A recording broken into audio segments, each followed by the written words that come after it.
नमस्कार, मैं आर के पाल आप सभी दर्शकों का स्वागत करता हूं आपके अपने न्यूज़ चैनल शहर का दर्पण में। अब सभी खबरें विस्तार से।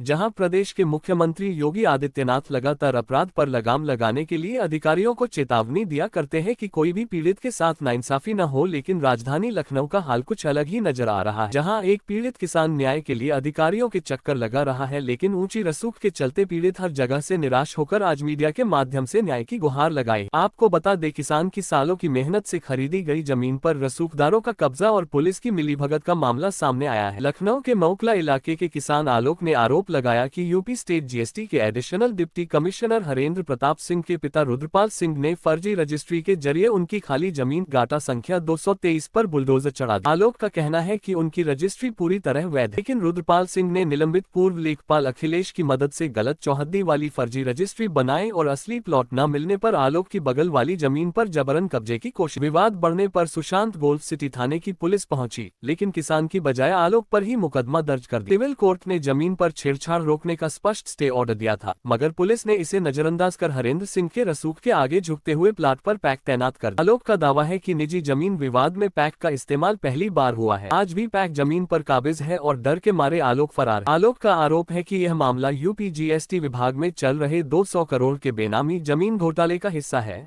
जहां 50 से अधिक अधिकारियों ने रिश्वत और फर्जी आईटीसी से मोहनलालगंज सुल्तानपुर रोड पर जमीनें खरीदी हैं। कोरोना काल को इन्होंने कुबेर काल बना दिया। पीड़ित आलोक ने मीडिया के माध्यम से अपील की मुख्यमंत्री से न्याय की गुहार की है। हरेंद्र प्रताप सिंह व रुद्रपाल सिंह पर तत्काल ईडी सीबीआई जांच हो। आइए देखते हैं हमारे संवाददाता के एक रिपोर्ट। ये जो कंटेम्प्ट का नोटिस और मतलब कि कोर्ट द्वारा माननीय न्यायालय द्वारा पुलिस कमिश्नर आयुक्त की बातें बनाई है। मैं और मेरे पार्टनर अमित कुमार हम लोगों ने संयुक्त रूप से लखनऊ के सुल्तानपुर रोड स्थित मॉडर्न मऊ कला में ज़मीन ली थी। उसके बाद हमारी ज़मीन पे हमारा कब्जा था। अभी कुछ दिन पहले कुछ लोग, जिसमें से रुद्रपाल सिंह नाम के व्यक्ति आते हैं, रात में हमारी बाउंड्री गिरा देते हैं। सुबह जब मैं मौके पे पहुंचा तो फिर मैं वहां से फिर थाने गया। थाने जाके मैंने एप्लीकेशन दी। फिर इस रिगार्डिंग हमने कोर्ट में एक शांतिपूर्ण अध्यासन के लिए एक वाद दाखिल किया, जिसका आदेश हमें प्राप्त हुआ। उस आदेश के बाद जब भी हम अपने मौके पे अपनी बाउंड्री कराने जाते हैं, उस जगह पे हमको भगा दिया जाता है। जो ये इस सरकार में है, किसी अच्छी पद पे हैं, जिनका नाम है, क्या नाम है, हरेंद्र प्रताप सिंह जी किसी अच्छी पहुंच पे हैं, बहुत पहुंच वाले प्रभावशाली व्यक्ति हैं। उनके पिता हैं रुद्रपाल सिंह, जिनके नाम पर ये ज़मीन है। उन्होंने फर्जी रजिस्ट्री कराई है। उनका गाटा संख्या और उनकी चौहद्दी बिल्कुल गलत है। मेरी जो है बिल्कुल सही है, लेकिन पुलिस के प्रभाव और इनके जो अधिकारी हैं, इनके प्रभाव में आकर इन लोगों ने मुझे वहाँ से भगा दिया। मैं जब थाने पहुँच के अपनी प्रार्थना पत्र दिया, उस प्रार्थना पत्र को फेंक दिया गया और उसके कुछ दिन बाद हमारे ऊपर मुकदमा दर्ज कर दिया गया। और फिर मैं वहाँ पर ना जाऊँ, इसलिए वहाँ पर पीएससी को बैठा दिया गया है। पुलिस उच्च अधिकारियों से आपने शिकायत की? जी, उच्च अधिकारियों से मैंने शिकायत की है। कोई मेरे सुनने को तैयार नहीं है, क्योंकि ये जो हरेंद्र प्रताप सिंह जी हैं बहुत प्रभावशाली व्यक्ति हैं। उनकी वजह से कोई भी हमारी बात नहीं सुन रहा है। पहले तो हम ये चाहते हैं कि हमारी ज़मीन को कब्जा मुक्त कराया जाए, हमारी ज़मीन हमारे कब्जे में दी जाए। बाकी इनकी जांच जरूर कराई जाए कि इतने ये सरकार में रहते हुए इन्होंने इतनी ज़मीन की फर्जीवाड़ा कैसे कर रहे हैं, और जिन अधिकारियों ने हमारी नहीं सुनी उन पर भी कार्रवाई होनी चाहिए। क्या इस पर लीगल तौर पे क्या कुछ कोर्ट के द्वारा भी? जी, लीगल तौर पे हमारे वकील साहब हैं, इनसे आप जो भी लीगल हो आप इनसे पूछ सकते हैं।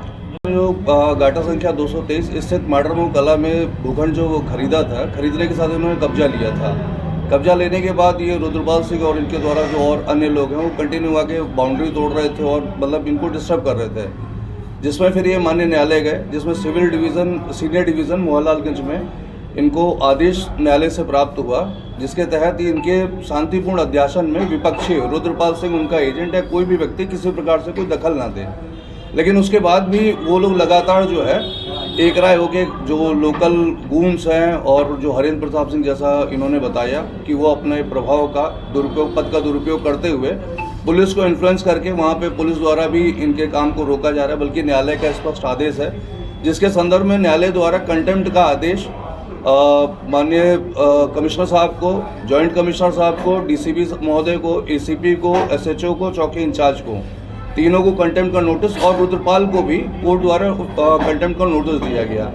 उसके बाद भी रुद्रपाल वहाँ पे अपने केयरटेकर को बैठा रखे हैं। वो खुद अपनी एप्लीकेशन में एक FIR भी इनके खिलाफ कराया गया है, जिसका क्राइम नंबर है 043/26।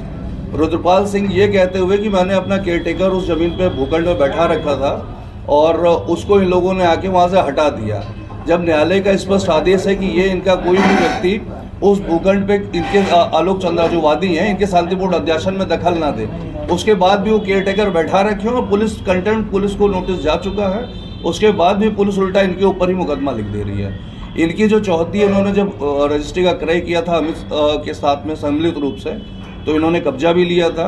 और जो रुद्रपाल है, इनकी जो चौहद्दी है वो लगभग इनका जो गाटा है वो 223 ही है। उसमें इन्होंने लगभग 13,000 कुछ वर्ग फीट की ज़मीन खरीदी है, परंतु इन्होंने चौहद्दी दिखा रहे हो कि संपूर्ण रकबे की दिखा रखी है। जो 223 गाटा लगभग 1.5 लाख स्क्वायर फीट का है, उसकी पूरी चौहद्दी।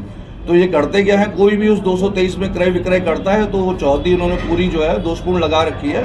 उसी के आधार पे वहाँ से कुछ अनैतिक डिमांड या उसको डिस्टर्ब करने का काम करते हैं। 26 जनवरी को गणतंत्र दिवस के दिन जब न्यायालय के आदेश के अनुरूप वादी जो आलोक चंद्रा है, इन्होंने अपने प्लॉट पे एक झंडारोहण का कार्यक्रम रखा था। जब ये वहाँ पे पहुँचे तो अचानक से कम 7-8 थाने की 30-40 पुलिस वहाँ मौके पर पहुँच गई और उनको रोकने लगी। जिसके बाद अखिलेश करके एक लोकल वहाँ के हैं, एक पूर्व लेखपाल भी हैं, ये कम से कम 30-40 लोग असलहा लहराते हुए वहाँ पे पहुँचे पुलिस के सामने ही, और कोर्ट के आदेश को कहने लगे हम इस तरह के किसी आदेश को नहीं मानते, हम कल यहाँ पे आके ज़मीन पे कब्जा करेंगे, जो आएगा उसको जान से मार देंगे। जिसके संदर्भ में प्रार्थना पत्र भी दिया गया, असलहों की फ़ोटो भी दिया गया, लेकिन उस पर कोई कार्रवाई नहीं हुई। वरन उल्टा वादी के ऊपर ही जो कोर्ट के आदेश का अनुपालन करे थे, इन्हीं के ऊपर मुकदमा लिख दिया जाता है, जो पूर्णतः न्यायसंगत नहीं है। और कहीं ना कहीं अपने पद का दुरुपयोग करते हुए वादी जो आलोक चंद्रा है, इनकी ज़मीन पे कब्जा करने की नीयत से वो लोग ये सारे गलत काम कर रहे हैं। 26 जनवरी को गणतंत्र दिवस के दिन जब न्यायालय के आदेश के अनुरूप वादी जो आलोक चंद्रा है, इन्होंने अपने प्लॉट पे एक झंडारोहण का कार्यक्रम रखा था। जब ये वहाँ पे पहुँचे तो अचानक से कम 7-8 थाने की 30-40 पुलिस वहाँ मौके पर पहुँच गई और उनको रोकने लगी। जिसके बाद अखिलेश करके एक लोकल वहाँ के हैं, एक पूर्व लेखपाल भी हैं, ये कम से कम 30-40 लोग असलहा लहराते हुए वहाँ पे पहुँचे पुलिस के सामने ही, और कोर्ट के आदेश को कहने लगे हम इस तरह के किसी आदेश को नहीं मानते, हम कल यहाँ पे आके ज़मीन पे कब्जा करेंगे, जो आएगा उसको जान से मार देंगे।